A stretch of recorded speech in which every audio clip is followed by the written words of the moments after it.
What's up, church family? It's Pastor Hassan, and it's Friday morning, and here's our devotional for the day. And so, Lord willing, on Sunday, we're going to be looking at Ecclesiastes chapter 7, thinking about the concept of learning through difficulty, how the difficult and harsh realities of life provide us with opportunities to learn and to grow. But just ahead of that, in order to kind of prime the pump and get us thinking along those lines and prepare our hearts for that, as we look to God's word together, I want to direct your attention today to the book of Hebrews, chapter 5, verse 7 to 9. And so let me read that text together, or let me read that for you. Hopefully you're reading along with me. And I'll make a couple quick comments. And so this is what God's word says in Hebrews chapter 5, verse 7 to 10. It says, "In the days of his flesh, Jesus offered up prayers and supplications with loud cries and tears to him who was able to save him from death, and he was heard because of his reverence. Although he was a son, he learned obedience through what he suffered. And being made perfect, he became the source of eternal salvation to all who obey him, being designated by God a high priest after the order of Melchizedek." This is God's word. And so we're quite accustomed. You may have heard people talk about learning from their mistakes, or you learning from your mistakes. And that's something that we're quite accustomed to as imperfect human beings. We all make mistakes, and we don't just make mistakes. In fact, we often do wrong things intentionally. And yet with Jesus, what we see an example of someone learning not through their mistakes or the wrong things that they did, but rather learning obedience, as the text says, through what he suffered. So let's just walk through this text a little bit together. And so in verse 7, it talks about Jesus in his incarnation as he comes to earth. It says he offered up prayers and supplications with loud cries to God, to the Father, to him who was able to save him from death. And he was heard because of his reverence.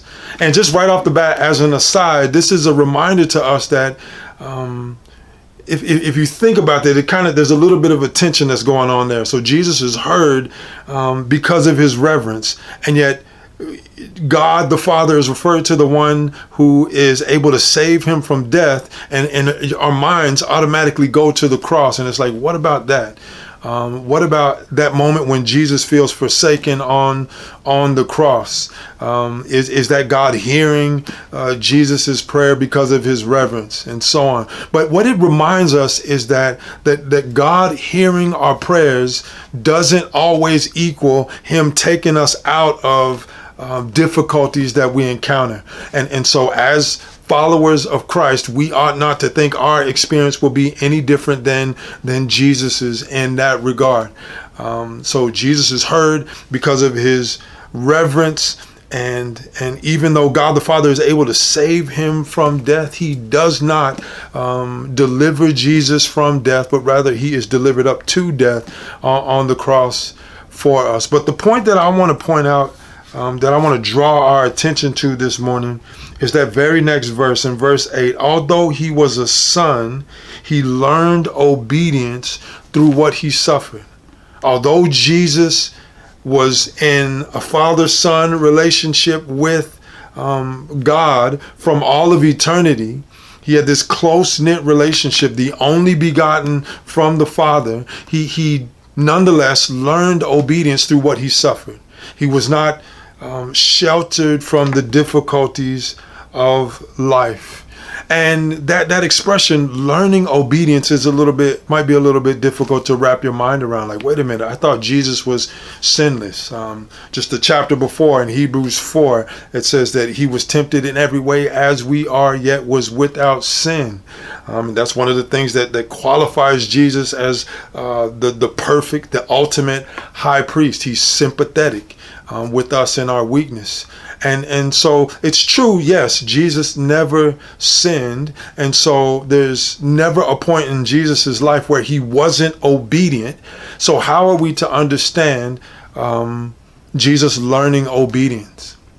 Well, obedience is to be experienced in the concrete, everyday experiences of life. It's to be actually lived out, and it finds expression in not in theory. So like Jesus never did anything wrong. Life was all roses for Jesus. Therefore, there was never any kind of challenges to his obedience to the Father. But rather, as Jesus, every day of his life encountered temptations, he learned obedience. He learned what it is to have this hard fought obedience to God the Father, as he was tempted from the outset of his ministry in the wilderness by Satan himself. And we presume that even before that, like we don't have much recorded of Jesus's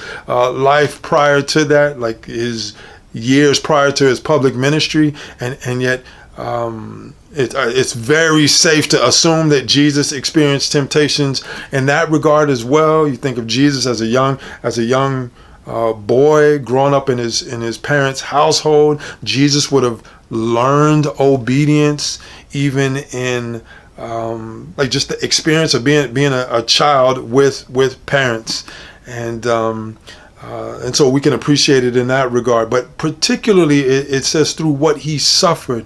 And so the difficulties that Jesus encountered, the hard situations of life, provided learning opportunity for Jesus that he passed at every single instance with flying colors. There was never a point in time where, okay, Jesus is in the school of hard knocks learning obedience, and it's like, oh, Jesus, you failed.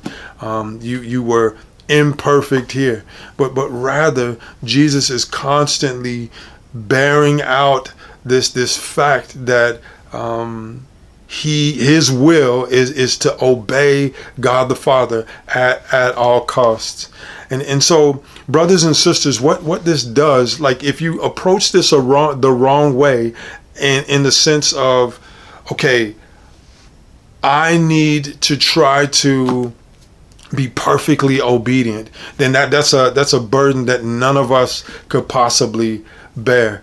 But if you start from the standpoint of Jesus has been perfectly obedient in my place, he learned obedience through what he suffered, and because of his perfect obedience, my standing before God the Father is secure. If that's your starting point, then like that changes the game in terms of your everyday pursuit of righteousness and obedience. Because now I'm not pursuing obedience because, okay, I really need to work hard and earn some sort of favor with God, but rather it's coming from a place of, man, like what an amazing grace we have been shown through what Jesus has done. And it starts us from a position of marveling at Jesus and how incredible he is. Like, who is this man who not only was able to withstand all of the wiles and the snares and the temptations of the devil, all of the difficulties that come with living in a fallen world,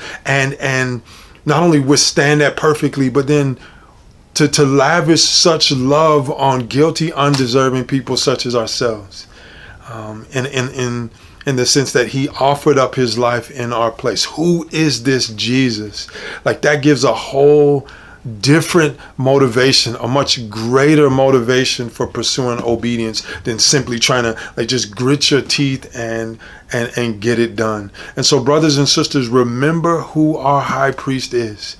Remember what Jesus has done. This one who has learned obedience through what he suffered, not in a nice cozy environment of life, but through the things that he suffered. Jesus constantly grew in his experience of obedience, even in the face of the most difficult of trials and temptations. And because of that, we have salvation through faith in him. And because of that, we have hope in our own struggles against temptation and the difficulties that come with obeying God.